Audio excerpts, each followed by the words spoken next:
नमस्कार मित्रों, मैं एस आनंद यूनियन एकेडमी में आपका स्वागत करता हूं।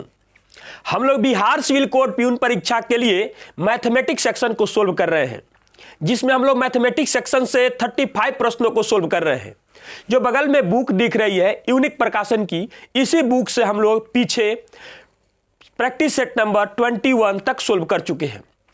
उसी में प्रैक्टिस सेट नंबर 2 से टाइम एंड वर्क का एक क्वेश्चन है, 52 नंबर क्वेश्चन जो दिया गया है।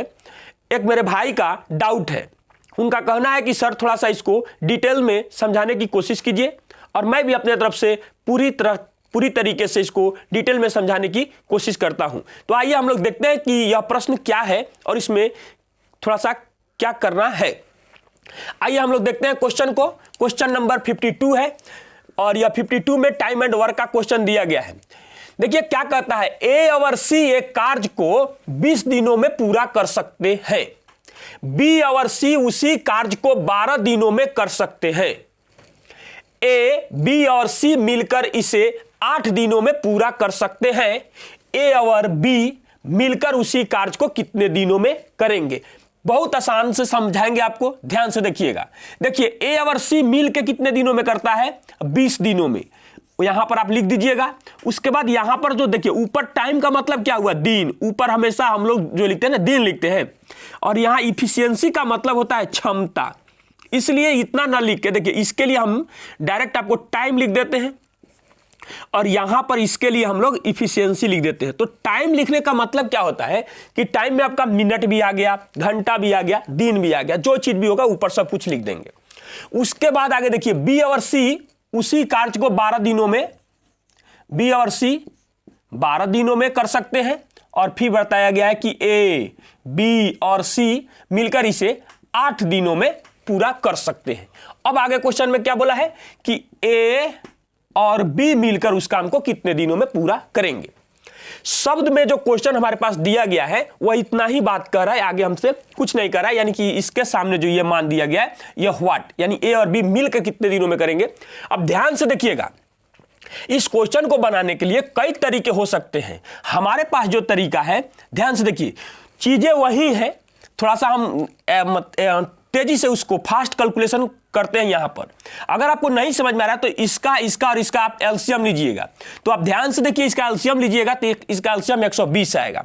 अब यही हुआ फास्ट कैलकुलेशन। अब उतना हम धीरे से इसको करने के लिए यहां पर नहीं है। अब वो होता है बेसिक क्लास, जहां शुरुआत की जाती है वहां पर बिल्कुल इजी तरीके से। और यहां पर अब होता क्या है कि जितना फास्ट कैलकुलेशन करेंगे तभी तो हम क्वेश्चन को डील कर सकेंगे आगे की तरफ। एक ही क्वेश्चन में 5 मिनट 10 मिनट का समय ले लेंगे तो हम कैसे सोल्व कर पाएंगे आगे क्वेश्चन को।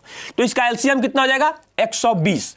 और 120 में मन ही मन आप 20 से भाग दीजिएगा तो कितना बार में कट जाएगा? 6 बार में कटेगा। तो यहां पर इसका क्षमता हमको पता चल गया। अब फिर 120 में 12 से भाग दीजिएगा तो कितना आएगा? 10 आएगा। इसका भी क्षमता हो गया। और यहां जब भाग दीजिएगा तो कितना बार में कटेगा? 15 बार में कट जाएगा। तो इसका भी क्षमता हमें ज्ञात हो गया। अब चीजों को थोड़ा सा समझिएगा। यहां पर भी जब इसको आप गुना कीजिएगा तो 120 ही आएगा, यहां पर भी गुना कीजिएगा तो 120 आएगा, और यहां पर भी 120 आएगा। इस मेथड में यही एक खासियत है कि हर जगह पे आप गुना कीजिएगा तो उतना ही मान आपको प्राप्त होगा। अब ध्यान से समझिएगा। अब हम लोग क्या करेंगे? ए और बी की क्षमता को ज्ञात करेंगे। तो ए और बी की क्षमता ज्ञात करने के लिए एबीसी, देखिए एबीसी के मान से बीसी के मान को घटा देंगे तो हमको पता किसका चल जाएगा। देखिए ए, बी और सी के मान से बीसी को मान के घटाइए तो कितना जाएगा? एबीसी का क्षमता 15 है, इसका क्षमता कितना है? 10 है। तो जब यह घटेगा तो देखिए यहां पर किसका क्षमता निकलेगा? ए का क्षमता निकलेगा। तो ए का क्षमता मतलब कितना हो जाएगा? 5 हो जाएगा। तो हम इसके सामने इसकी क्षमता को क्या करेंगे? रख देंगे, 5 रख देंगे। उसके बाद आगे बढ़िए। अब फिर से देखिएगा, एबीसी में से हम एसी को घटा देंगे। किसको घटा देंगे? एसी को घटा देंगे तो बी का मान पता चल जाएगा। तो इसका मान 15 है और इनका मान कितना है? 6 है। तो घटेगा तो कितना बचेगा? 9 बचेगा। इसका मतलब इसका क्षमता हमको कितना पता चल गया? 9 पता चल गया। अब ध्यान से देखिएगा, दोनों मिल के कहा है, अकेला किसी के बारे में नहीं कहा गया है। तो दोनों को मिला देंगे तो कितना हो जाएगा? आप अनुपातिक चिन्ह लगा सकते हैं, नहीं भी लगाइएगा तो कोई दिक्कत नहीं है। तो कितना हो जाएगा? यहां पर 14 हो जाएगा। अब ध्यान से देखिएगा, करेंगे क्या इसमें कि हम 14 में कितना से गुना करें कि इन दोनों किसी एक के गुणनफल के बराबर हो जाए। जितना यहां पर आया ना वही गुणनफल यहां पर भी आना चाहिए।